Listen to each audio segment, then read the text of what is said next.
The SAICA Biz Impact Podcast is proudly brought to you by SAICA, committed to growing impactful businesses in collaboration with our SAICA accredited practitioners. Don't forget to subscribe to our podcast and visit our website for more valuable resources. Welcome to another episode of the SAICA Biz Impact Podcast Show. My name is Uluncedo. And today we are talking a very, very, very interesting topic that has taken a center stage in the business world, business conferences, investors, in boardrooms, and that is a topic around ESG. You would have noticed that each and every meeting now, before it starts to happen, we talk about your BBE, we talk about your King Code, but lately ESG has taken a center stage around that, and we're trying to find out in terms of what is ESG? What is an impact that it is having currently? And who is actually applying ESG in South Africa, as well, even globally as well.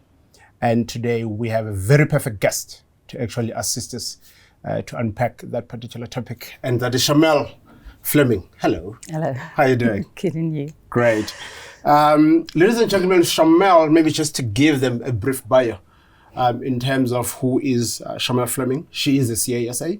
Right, she's the founder and the CEO of F12, a cloud-based accounting and management solutions company offering small and medium businesses administrative and accounting support using cloud technologies. All right, she is also a non-executive director of a number of companies, so she serves on the board on a number of companies. So she's very much well capable in terms of understanding at an overall perspective and at an SME level in terms of why there's ESG today, right? What are we talking about that? Okay. Charmel, let's dive deeper. Let's dive deeper and try to understand this new buzzword that has taken a center stage, all right? In South Africa, what I know is that we had King Code that talks more about governance, all right? We have BBE policy that encompasses your CSI as well. But now, corporates, listed or non-listed, have started to talk about, the term ESG. And sometimes that word get used interchangeable with sustainability, and sometimes we get lost in terms of what is this? Let's unpack that. Okay. So ESG, so the acronym is environmental, social, and governance. Correct. And And you rightly say it's interchangeably used with sustainability, but then sometimes the focus is only on the E part. And it's the easiest part because you could see it. Yeah. But we forget the social element and we forget the governance. Yeah. But we should also remember within the ESG, there is subcategories. So in the E, it's broken down into into different themes, same with social and same with governance. Yeah. It is not, for me, it's not a buzzword. It Okay. is really, it should be an integral part of how you run your business. It's more than a tick box exercise, and we'll delve into that a little bit later. But it's non-financial measures, right, that identifies risks and opportunities. Yeah. And that goes for small businesses, that goes for corporates. And I think it's how you implement it and what you focus on, depending on obviously in what field you play. But it is it's such a critical part to understand that you need to be authentic, right? Because it's a soft topic. It's sort of a topic that tugs at the heartstrings. It's not your rands and your cents. But you need to be authentic in implementing it and determining what your ESG strategy or sustainability strategy is going forward. Yeah. How did you get involved? Maybe let's take a step back. Your involvement in terms of ESG, your experience around it.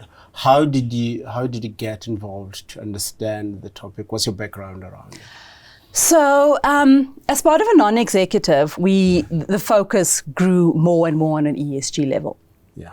And then small businesses tend to think that because it's such a ever-evolving landscape and it's such a complex landscape that it's not for them. It's merely just for corporates because they've got the budget, they've got the resources. Yeah. But we as small businesses, and I include myself, we need to understand that corporates are now looking at what your ESG impact is, what your journey is, because that impacts their journey. So they're auditing their supply chain and looking at where there's, and that's why it's an opportunity for SMEs to get involved, because where can you feed in to corporates? Besides, there's another element of ESG for small businesses where it impacts your business as well. Yeah. And if you understand what they're trying to achieve, you as your business can benefit, but also your long-term sustainability and growth. So what is the benefit for me as an SME to start embarking on this journey of ESG? Because if you're saying corporates will start now to understand their value chain, I can answer and say, as part of BEE, I am doing A, B, C, D. So I'm fine. There's no need for me to even be entertaining ESG because from CSI point of view, I'm covered. From governance and the numbers and the financials, I will be able to give you that information. So I'm trying to understand first and foremost, what is the value, what is the benefit for SME to even start to use the term and start to be, in the value chain of ESG, distinctive from triple BEE, for instance? So ESG to you should be what is in it for my business, not anything else. That is where you should start. You should see what the value is for you, and the value is you operate in an environment, right? Where and when I'm speaking about environment, I'm speaking about the physical presence of where you operate, how you operate, what your operating procedures are, right? I believe all businesses, you want to have a lasting positive impact on where you operate. Yes. So and so you are touching your environment. So what is your impact on your environment? Okay.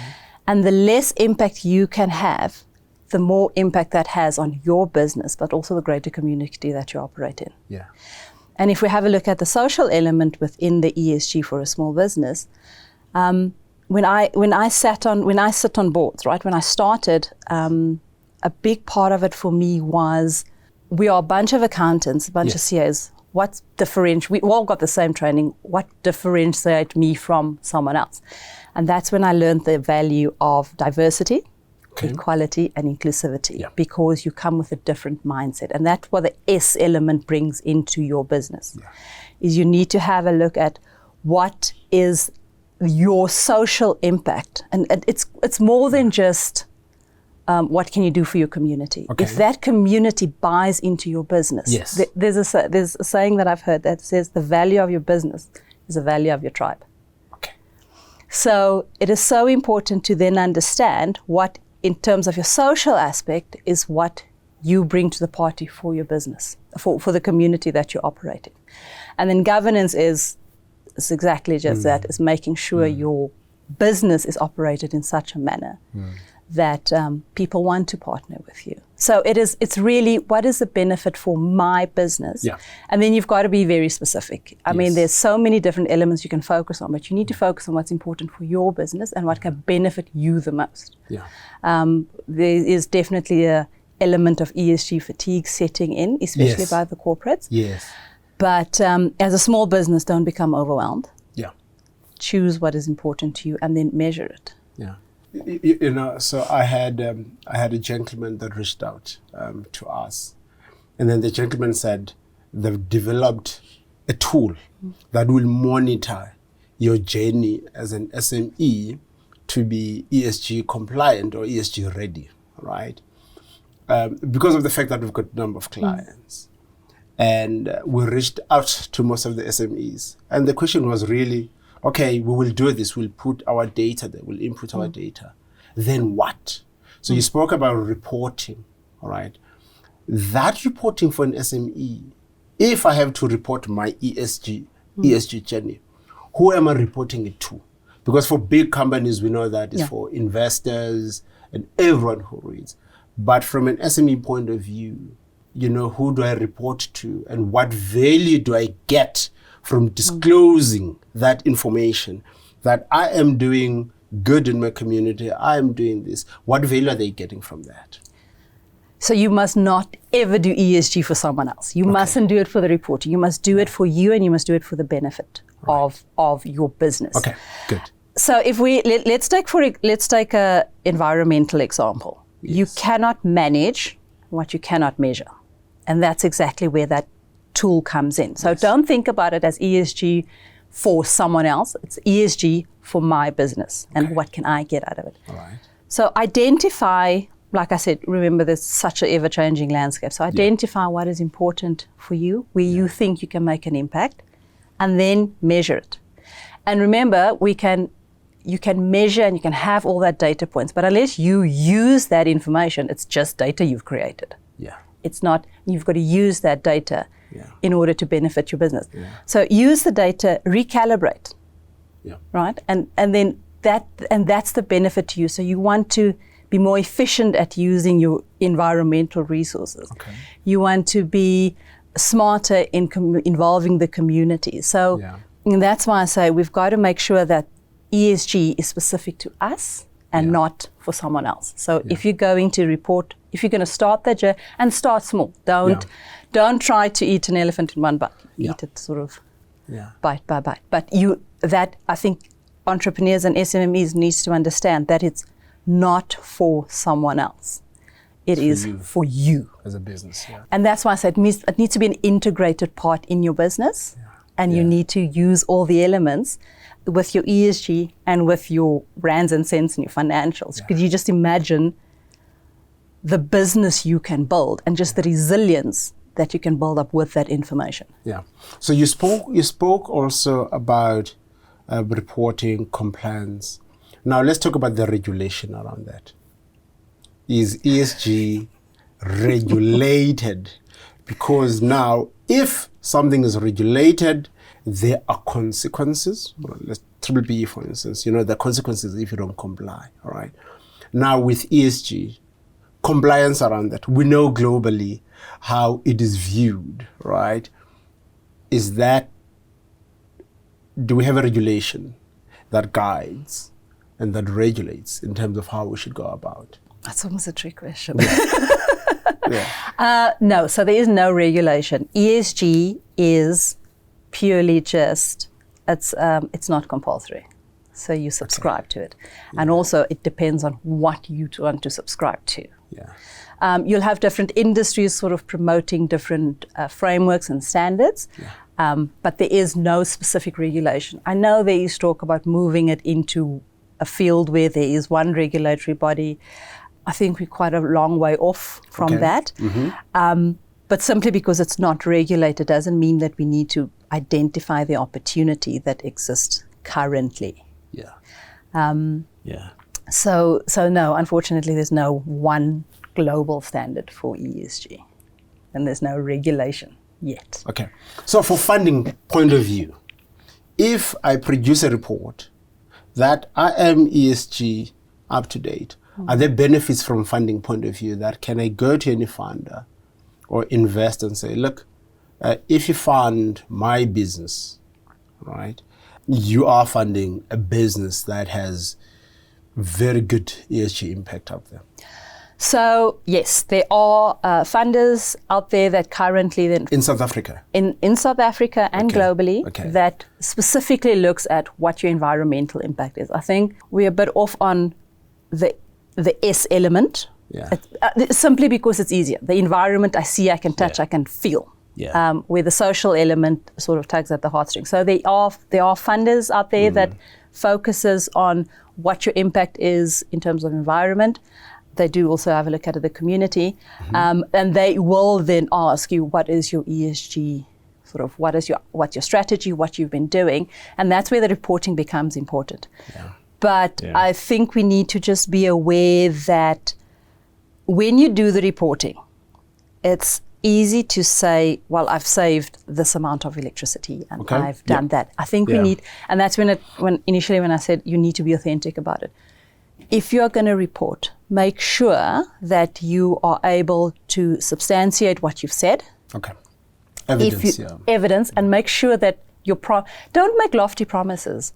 Rather do small incremental changes that after a while is going to have an impact. But don't make lofty promises that you can't adhere to, because that then speaks to your governance processes in terms of you've made commitments, you've said you've done this, but if we have a look at if we actually interrogate and do due diligence on your numbers, you can't substantiate that.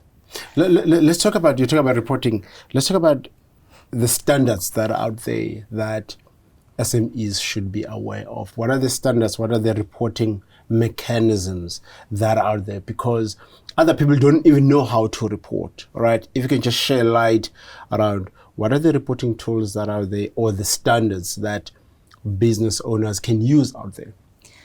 Because SMEs are so small and we're working with tight budgets and we are limited resources, to recommend a standard, I think, is sometimes unfair. Okay.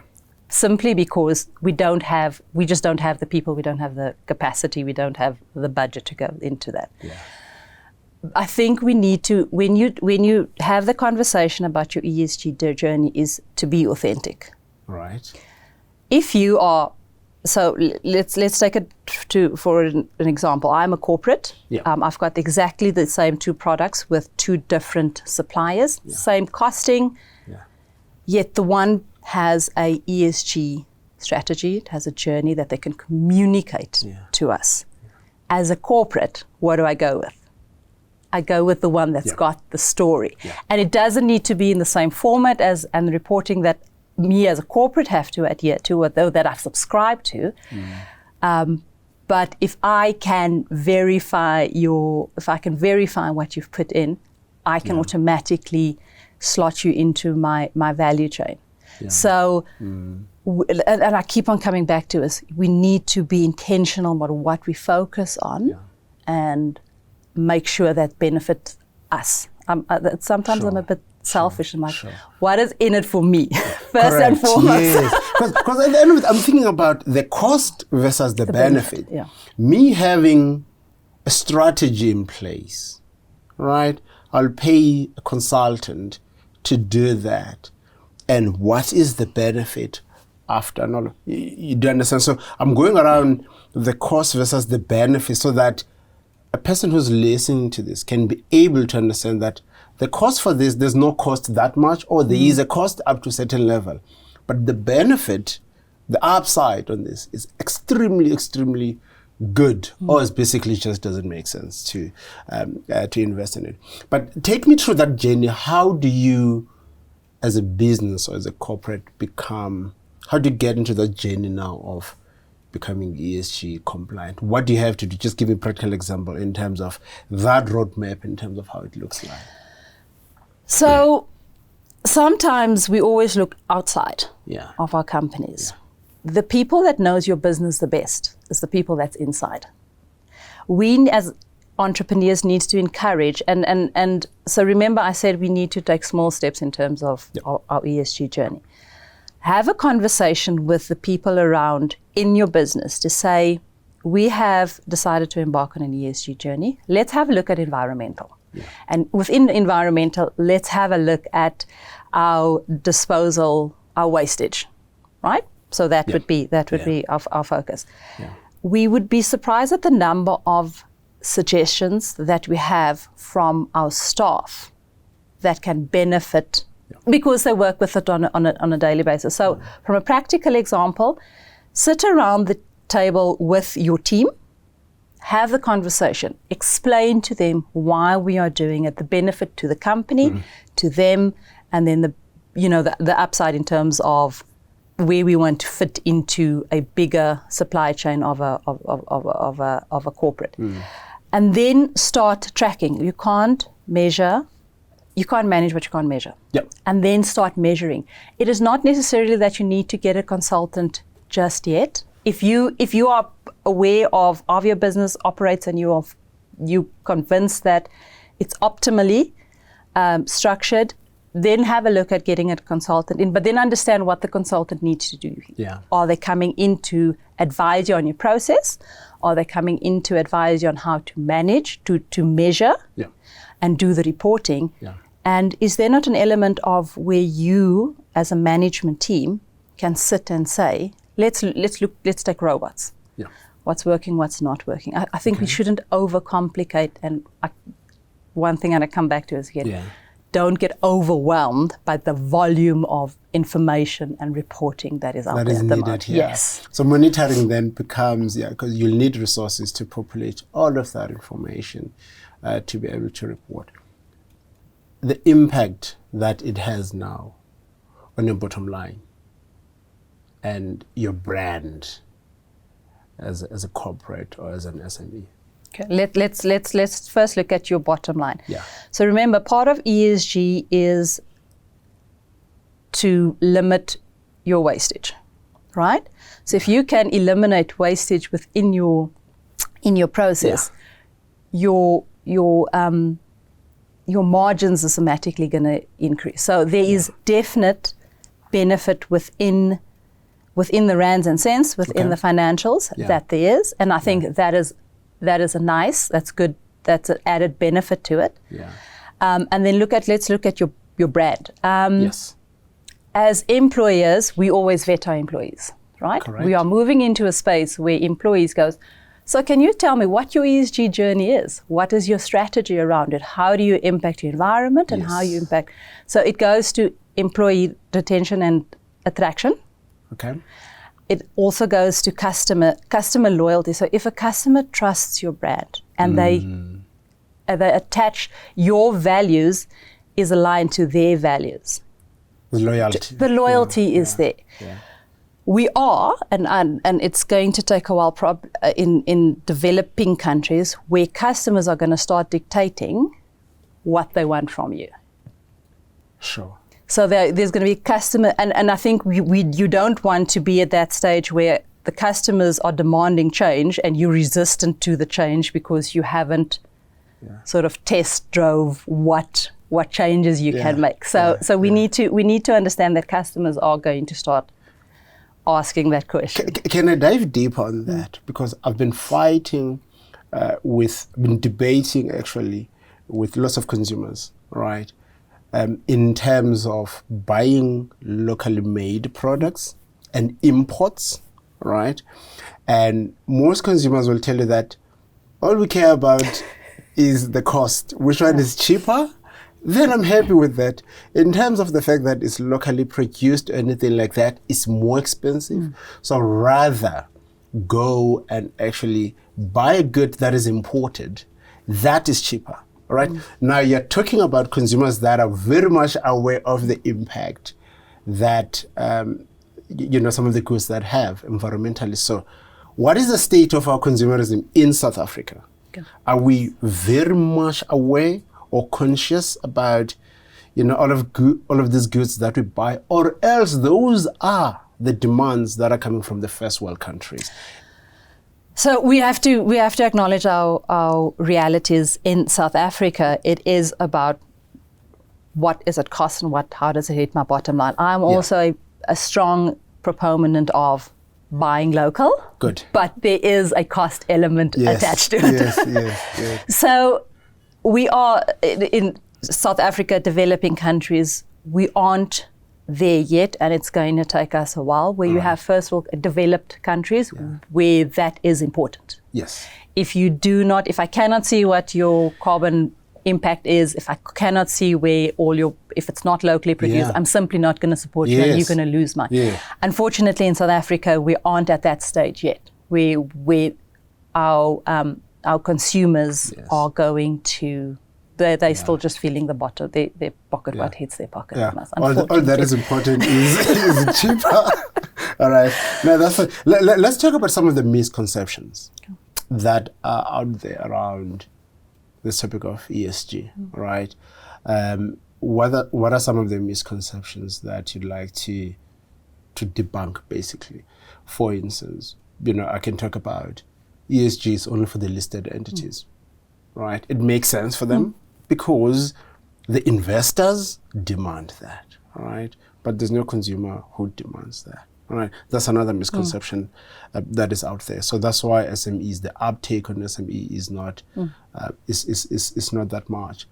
Also, there are misconceptions around that it is expensive to monitor because you need resources to monitor all of the usage, all of these reports. So you pay people to do that, all right? So can you dive deeper in terms of really explaining those misconceptions? Okay, so let's start with the example that you used. You can, so a lot of the corporates, do results announcements, and part of their results announcements where they have the conversation over the ESG, whether it's an annual basis or biannual basis, and you can see if they're living the values and whether ESG is such an integral part of their business, or if they're simply doing it for a tick box exercise. So you can see the difference between those that do it because it's a holistic process for them, and those that just simply does it for a tick box exercise. So yes, corporates do have budgets for this, but we need to understand that you need to be specific about what you choose and what you focus on. Because once again, the corporates also they select what is relevant to their industry. Yeah. And then they focus on that. Okay. Look, it depends on, do you want a Ferrari or do you just want a car to get to and from A and B? So, and that's why I say start small, start measuring at a very minute level that doesn't feel overwhelming. Because we're putting out fires all the time, constantly. The last thing you want to do is add another burden to your staff. And that's why I say start small. Okay. When you do the measuring, when you do the monitoring, don't turn it into something that is going to overwhelm you. So start small. I think select what you want to do and start small. Okay. Measure that and see how. And then I think we forget that as SMEs, we've got amazing business ecosystem, and that's sounding boards and mentors. Okay. And have the conversation with them, involve them, ask for advice. Yeah. Try something. You know, the words say fail quickly, and that's amazing. So the thing that you mentioned, I want to circle back to, you were speaking about the person that has developed the tracking, I think is ahead of his time. And it's unfortunate. It's just time is going to tell. Okay, I like that. He is ahead of his time. We are going to move into a space where, just like we do with your BE. Yes. We are moving into that space. I think it's just ahead So I need to invest in that company. Yeah. So I'm going to invest in this is not an investment strategy. Just saying, he is ahead of his time. Yeah. But and so the misconception is also that, so if you look at, and I think investors focuses on this, is the ESG is split into three, right? Right, yeah. If your governance, so let's take, you've got two businesses, one whose E and the S is really great, the G is a bit on the shaky side, versus another company that has really great governance, but the E and the S is just not up to date. Who are you going to invest with? You're going to go with a governance that's right, because the E and the S is part of the business. Correct. So there's lots of misconceptions. Don't get overwhelmed by the volume. Take it one step at a time. One step at a time. Slow it down. And like I say, if you're not getting any benefit out of your ESG journey, then stop. You're doing it for the wrong reasons. You as a business owner and as an SME, as an entrepreneur, needs to see the biggest benefit out of it. Do we have corporates in South Africa that are shining, that is such a shining example of the whole ESG journey, that are living it, that are reporting on it truthfully so, even though you said it's a bit subjective, but truthfully so. Can you share some of the practical examples of some of the entities that have applied and they are, the hope and the shining hope of this element? So I'm not going to name drop. So okay. That's why. Okay. Sure. I come from the mining industry, and there are truly mining companies out there that, and so if you have a look at ESG sustainability, mining companies has been reporting on this for a very long time, before it became a buzzword, right? So there are mining companies out there that are absolutely living the values and driving, not and for a mining company, it's easy to do the environmental. Correct. Because you drive past, Yes. you see. Yeah. But where they have a look at a deeper understanding of the impact they have on the environment, but then also the social element. They operate in communities that is absolutely dire, and the impact that they have, irrespective of how small, is just phenomenal. And then that's why I said when you listen to some of these results announcements, it's just absolutely truly, and also what they're focusing on is absolutely phenomenal. Remember, you need to have buy-in from your community. Yes. Otherwise, it adds no value. Yeah. There is a lovely online company that I make use of that does have a carbon neutral packaging option. Okay. Where if you wait 2 or 3 days, it's carbon neutral. You can then decide to add cost if you want your delivery faster. Okay. But then they make that known. And I think that is a fantastic thing where consumers are starting to understand, if I wait a day longer, I'm going to have a carbon neutral impact on this delivery. Sure. But if it's urgent, you can have that. So there are companies out there that is truly, truly, and not as it doesn't fit on top, it becomes part of how they operate. All right. So let me get more practical now. All right. I am running a company. All right. I'm recycling tires. All right. I want to be ESG compliant. Who do I talk to? All right. You are a SAICA member. You are a CA. Is this the skill that is within your financial people, or else? What I'm trying to say is, where are the consultants out there? Are these financial people?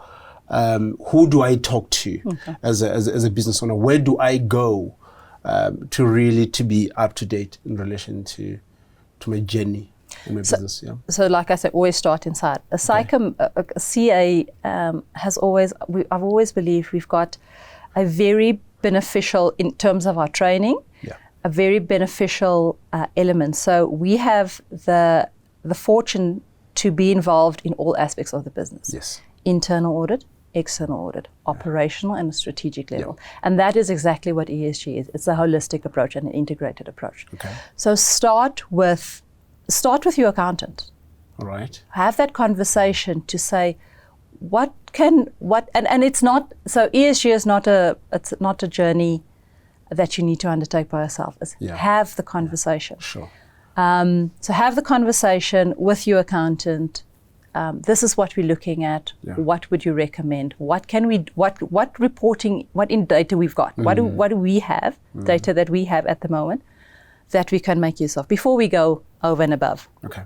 And then once it's clear in your mind, and you know what you've got internally, and there is gaps, then approach your industry, your specific industry body, depending on where you operate. And remember, you need to be specific, because ESG can be such a broad field. So you need to be very specific to say, I need someone that can help me with ESG within the manufacturing space. And if you want to, I'm recycling tires, I need someone in that space that can help me.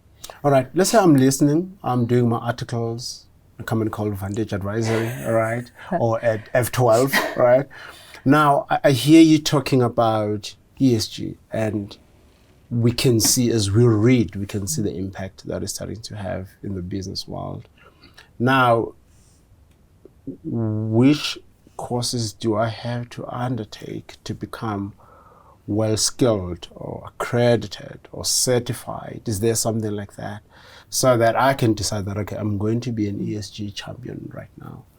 So there is specific courses that you need to do. Right. That would give you an ESG qualification. Okay. Most of them are overseas and they are pricey. Okay. So we need to keep that in mind.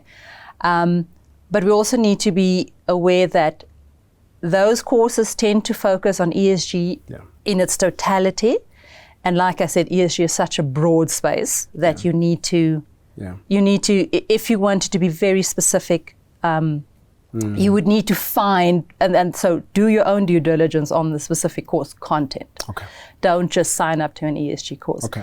There's conferences that happens. Yep. There's a lot of articles and paperwork that's coming out that you can read. There's podcasts.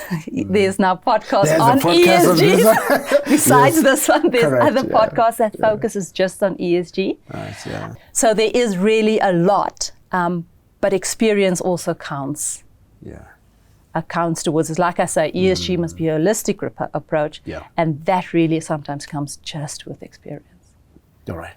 Now, I need you to share some of the key tips that you share with business owners out there, or even professionals for that matter, in terms of, how do you become that ESG champion as a business, or even as a professional for that matter? What tips would you share to corporates and SMEs out there? So is find your niche. Remember, so what do you mean? So find what you can have an impact on. Okay. Let's take our accounting businesses, for example. The impact we can have on the environment is really very small, but the impact we can have on us, the social element of ESG is significant. Okay. So you need to find where you want to leave that legacy, where you want to make the biggest impact. Okay. So find that, see what you have available internally. And like I say, we need to encourage employees and management teams and we should create a space where they can share this information, where they can share ideas. Some of them might fail, some of them might work, but it's fine. At least we have a learning experience. Right. So see what we can generate internally. Okay. And then once you know what you can generate internally and you still feel like you're lacking, then have a look at your specific industry expert, ESG consultants or companies, but keep up to date because there's just so much changes happening that you don't want to lose any of the opportunities that might be coming along. Yeah. So what value would SAICA members share with the small businesses that are out there in relation to ESG? So I think with that comes is the experience that they can share. Yeah. Sometimes we've got an idea and decisions on ESG should not be made in a silo. So don't make that decision by yourself. Okay. Make sure you've got sounding boards. Make sure you're speaking to a SAICA member to say, this is what we're thinking about. This is what we've got available. This is how we would like to track it. Do you think this would add value? And remember, if it doesn't add value to you as a company, don't even go there. Don't even go there. We've got finite resources in terms of time, so we need to focus our energy. Perfect. All right. No, Charmel, I think you've shared very good, important points that I do believe that businesses now, professionals that are out there, will start to internalize, all right, and start that journey. And again, it's not a matter of starting from scratch. It's already part of your operations. It's just a matter of structuring it and have a plan in terms of how you're going to report the impact that you have, on the environment, on governance, and socially as well. I think from there, I will actually stop, before we go further. But I hope all the listeners and the audience that is watching have benefited quite a lot. And we're hoping that you'll share this podcast with all the business owners and again, the investors and everyone who needs funding as well. They can capitalize on this, all right, in terms of how they should put together some of their funding proposals, their investment proposals. So thank you so much. Don't forget as well to subscribe. Please share, the link on LinkedIn, Spotify, on YouTube as well. Follow SAICA as well. And share the content. And don't forget to subscribe as well and share your comments. We're looking forward to hear from you. See you on the next one. The SAICA Biz Impact Podcast is proudly brought to you by SAICA, committed to growing impactful businesses in collaboration with our SAICA accredited practitioners. Don't forget to subscribe to our podcast and visit our website for more valuable resources.